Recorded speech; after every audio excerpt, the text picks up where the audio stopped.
36 जिल्हे, 36 बातम्या. News G9 Maharashtra. उत्तर तुमच्या प्रश्नांची.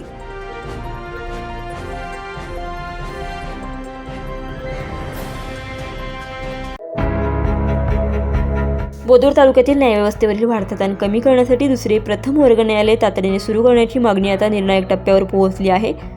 बोदवड तालुका बार असोसिएशनचे अध्यक्ष ॲडव्होकेट अर्जुन टी पाटील यांच्या नेतृत्वाखालील शिष्टमंडळाने 25 ऑगस्ट रोजी जळगाव जिल्ह्याचे पालक न्यायमूर्ती S.A. देशमुख यांची भेट घेऊन याबाबत निवेदन सादर केले. या मागणीची उच्च न्यायालयाने सकारात्मक दखल घेत संबंधित विभागांना तातडीने अहवाल सादर करण्याच्या सूचना दिल्याचे बार असोसिएशनकडून सांगण्यात आले. बोदवड न्यायालयात सध्या 1550हून अधिक दिवाणी व फौजदारी प्रकरणे प्रलंबित आहेत. जुन्या प्रकरणांचा अनुशेष आणि दरवर्षी दाखल होणाऱ्या नवीन खटल्यांमुळे विद्यमान न्यायालयावर कामकाजाचा प्रचंड भार पडत आहे. साक्षीदार, पुरावे, जामीन अर्ज, अंतरिम अर्ज आणि विविध सुनावण्यांमुळे न्यायालयीन कामकाज वाढत असताना एका न्यायालयाच्या माध्यमातून एवढ्या मोठ्या प्रकरणांचा जलद निपटारा करणे आव्हानात्मक ठरत आहे. 7 वर्षांपासून इमारत वापराविना या प्रकरणातील सर्वात गंभीर बाब म्हणजे दुसरे न्यायालय सुरू करण्यासाठी आवश्यक पायाभूत सुविधा आधीच उपलब्ध असूनही त्याचा पूर्ण क्षमतेने वापर होत नसल्याचा बारचा दावा आहे. दुमजली न्यायालयीन इमारतीचे उद्घाटन 16 जून 2019 रोजी झाले. इमारतीच्या रचनेनुसार तळमजल्यावर विद्यमान न्यायालय तर वरच्या मजल्यावर दुसरे न्यायालय सुरू करण्याची सुविधा उपलब्ध आहे.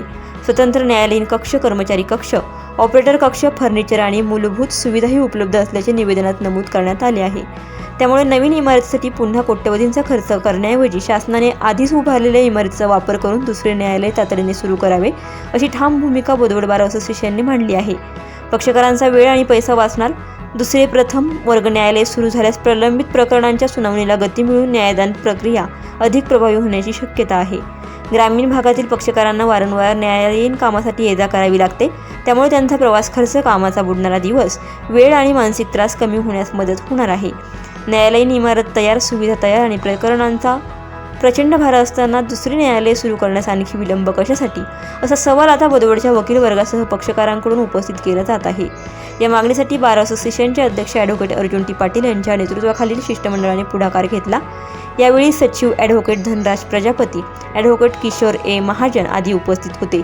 उच्च न्यायालयाकडून मागणीची दखल घेत अहवाल मागवण्याच्या सूचना झाल्याने आता प्रशासनाकडून प्रत्यक्ष कारवाई कधी सुरू होते याकडे बोदवडकरांचे लक्ष लागलं आहे.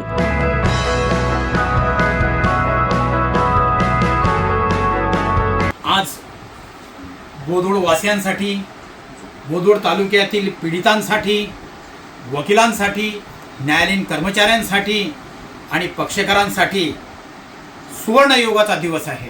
कारण कालच सन्माननीय न्यायमूर्ती, जळगाव जिल्ह्याचे पालक न्यायमूर्ती S.A. देशमुख साहेब यांच्याशी बोदवड वकील संघाने भेट घेतली, त्यांना निवेदन दिले आणि त्यानंतर त्या निवेदनाची त्यांनी दखल घेतली.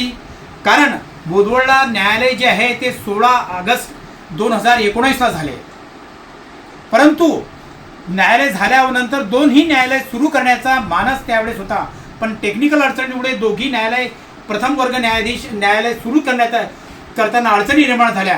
परंतु ते न्यायालय सुरू करण्यात यावं, जे दुसरं न्यायालय ज्याचा सेटअप तयार आहे ते न्यायालय सुरू करावं याकरता वकील संघाने मागणी केली. 7 वर्षापासून पाठपुरावा केला, त्याची दखल घेतली गेली आणि जे दुसरं JMFC न्यायालय आहे ते पुन्हा नव्याने कार्यान्वित करण्यात येणार आहे असं आश्वासन वकील संघाला दिलं गेलं आहे. 25 ऑगस्ट 2026ला वकील संघाने भेट दिली.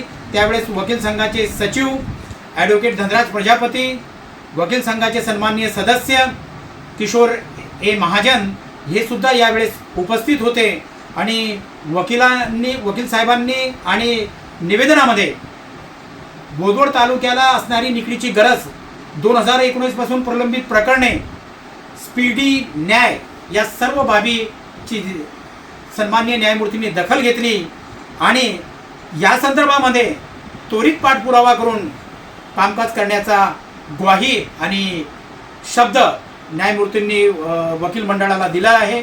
याकरता आता बोदवड तालुक्याला एक हक्काचं पुन्हा स्पीडी न्याय मिळवून देणारं प्रथम वर्ग न्यायालय मिळणार आहे अशी मला आणि माझ्या वकील संघाकडून या सन्माननीय न्यायाधीशांनी जो दखल घेतली त्याकरता त्यांचे धन्यवाद व्यक्त करतो आणि या बोदवड तालुक्या वासियांसाठी आनंदाचा क्षण आहे असं मी म्हणेन. न्यूज G9 महाराष्ट्रासाठी प्रतिनिधी ईश्वर वाणी, बोदवड, जळगाव.